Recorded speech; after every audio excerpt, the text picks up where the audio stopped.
Welcome to the third and the last part of IBD, where we have started with the investigation part of IBD, and we are going to look into the school examination, what need to be found in the school examination. Routine fecal examination and culture should be carried. How to eliminate bacterial, viral, and parasitic causes of diarrhea.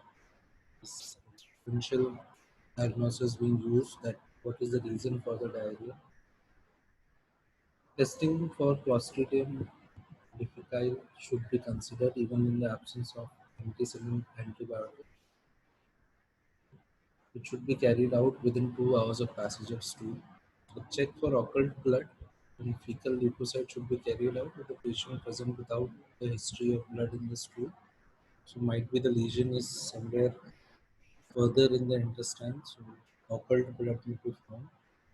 And lactoferrin, alpha trypsin, and calcitonin to rule out other intestinal inflammation is also carried out. Now the blood examination need to be done. So what this blood examination will give you an idea about some CBC with ESR C-reactive protein level correlates imperfectly with inflammation and disease activity. Because serum ferritin is elevated in active IBD. Perinuclear anti-neutrophil cytoplasmic antibody and anti-Saccharomyces cerevisiae antibodies for cases of unclassified IBD is done. Transferrin saturation, the soluble transferrin receptor assay is also a good measure of iron stores because as anemia, the loss of blood is involved. Electrolytes and albumin, ferritin, calcium, magnesium, vitamin B12 need to be assessed, and decreased serum cholesterol may indicate malabsorption.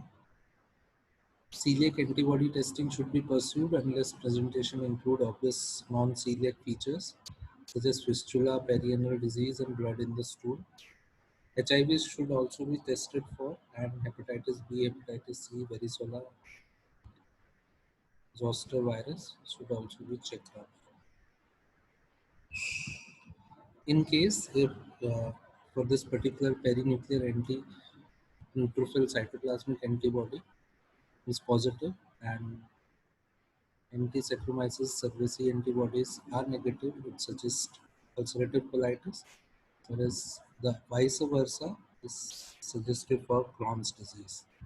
So the specific test we have seen is antibody test, which is very much specific for determining the type of IBD.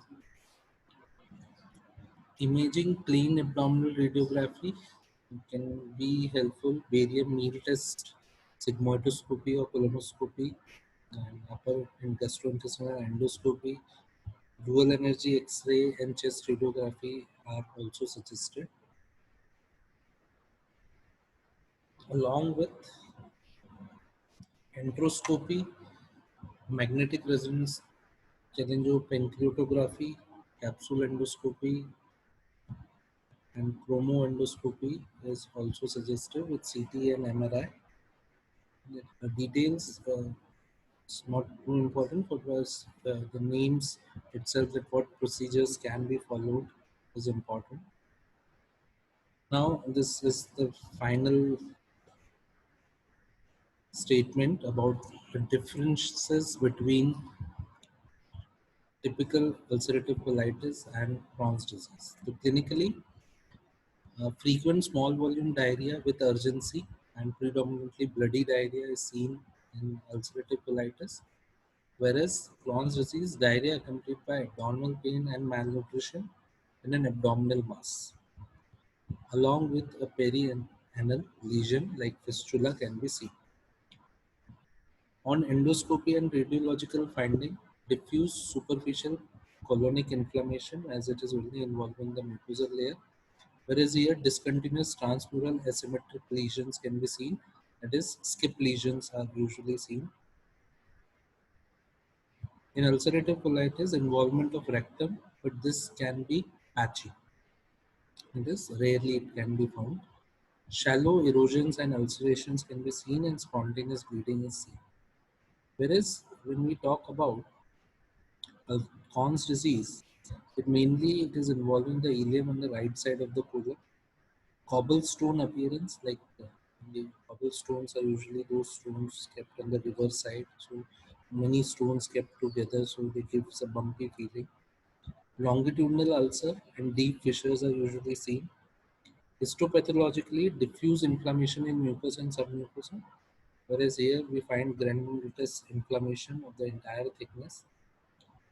Crypt architecture gets distorted. Fissures and aphtha ulcers can be seen. Often transmural inflammation is seen. Serological markers, anti-neutrophil cytoplasmic antibodies, whereas here anti-Saccharomyces cerevisiae and other antibodies to microbial antigen.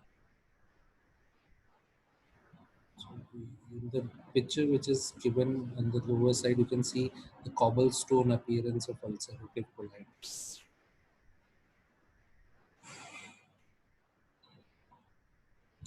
Whereas here you can see a fistula being made. This fistula is a key mark feature of Crohn's disease.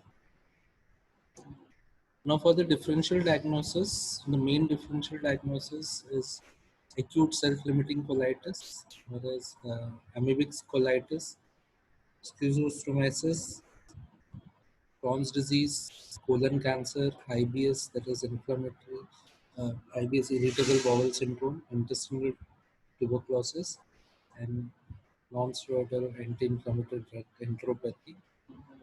Whereas for Crohn's disease, intestinal TB, Behçet disease, ulcerative colitis, again drug enteropathy, IBS, irritable bowel syndrome, and celiac disease are the differential diagnosis. Thank you.